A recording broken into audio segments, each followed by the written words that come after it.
I'm not gonna let a TV show be the better of me. Did you feel a little betrayed? I mean, I'm not trying to like get you to go against the team. We all know they're making a show, but you obviously seem like you were a favorite of the company. You had your own show, and then you're like, wow, this is what they've chosen for me. Did you feel like that, or?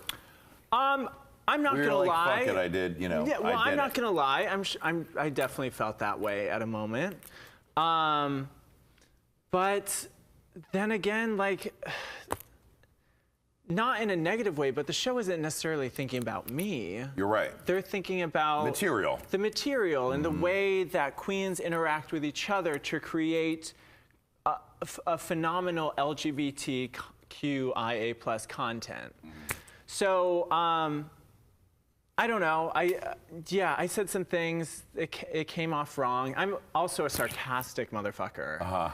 Like a lot of those confessionals, I would say something, I guess shady, but for anybody else, it's like humor. But for me, it was like shady, and I would always laugh at the end. And then I was told that I had to stop laughing at the end, so they wouldn't just have to like cut out every laugh. Right. That took a little context out of it, didn't it? Right, of course. Like when saying my song, my variety show song, "Touch the Fashion" is gonna be bigger than RuPaul's Supermodel. Right. Obviously, that's a joke. Obviously, that's a joke. I mean, how could anybody ever think that? But when they showed me saying that, I do understand how it came across that way. Yeah. I guess I had to think about like how I interact, but I don't want that to silence anything of my true persona. Yeah. I don't want a show to like affect me necessarily in that way, but I don't know. Well, also you experienced something that is interesting about the more recent seasons of Drag Race is that everyone has to be careful or feels careful about perceptions, not wanting to be seen a certain way because the audience is going to attack them. Yeah. Even season 11, there was a couple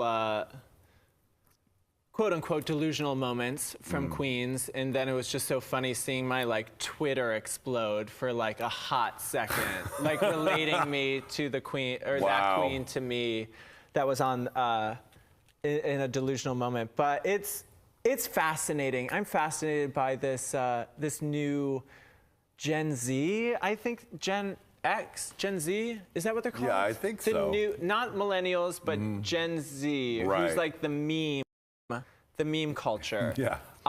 So seeing like how they dissect Drag Race and how they can take like one picture and like turn it into like a whole feeling. I don't know. Yeah. It's very weird. There's a lot. It's like all their favorite stars they have to drag them through the mud to appreciate them more. They have to get humiliated. It's very interesting. It's interesting. But it's also a pain in the ass, I bet. Oh, honey, it's a pain in the ass. And I'm sure it's a pain in the ass to these like colleges and universities that have these Drag Race fucking courses. Wow. Like, it's nuts.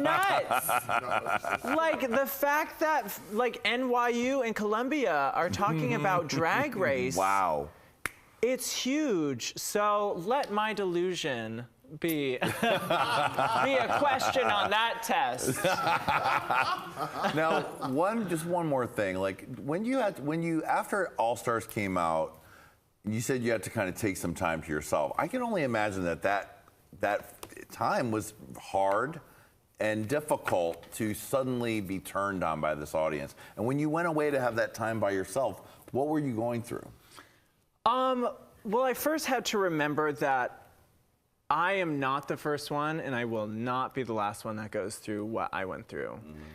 And that I have the privilege of being a cis gay male, white gay male, who is dealing with this pressure, as opposed to Kennedy Davenport, who dealt with a lot of hate in her season. Oh, yeah.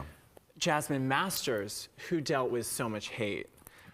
So I had to first recognize that this isn't about necessarily me. Yes, I can focus on trying to make this better, the me underneath better. But knowing that people are going to say what they want to say, and try to figure out how to bring a change to the way that people view Drag Race and the way that people interact with drag queens. Because it's scary. The things that people say these days, yes. It's wild. It's wild. And I don't know if there's going to be a change to that. I don't know if, I would love for Drag Race and World of Wonder to create like a Funny or Die PSA using the plethora of Drag Race girls that they have to take a stand and be like, you know what? Like, you know, these racist comments against these queens, these death threats against these queens, those aren't funny. And we as a family are going to take a stand and say that this is not okay. And if you do not agree that this is not okay, then you can, you know, jump off the bandwagon. Agreed. The show is supposed to be everybody say love. Yeah, exactly. Not everybody say, I hate you, you fucking bitch, I bet you die. You fucking cunt, you were roast. Like, wow, where'd you get that from the show, you little fuckers? I never heard those words come out of Guru RuPaul's mouth. Exactly. Yeah,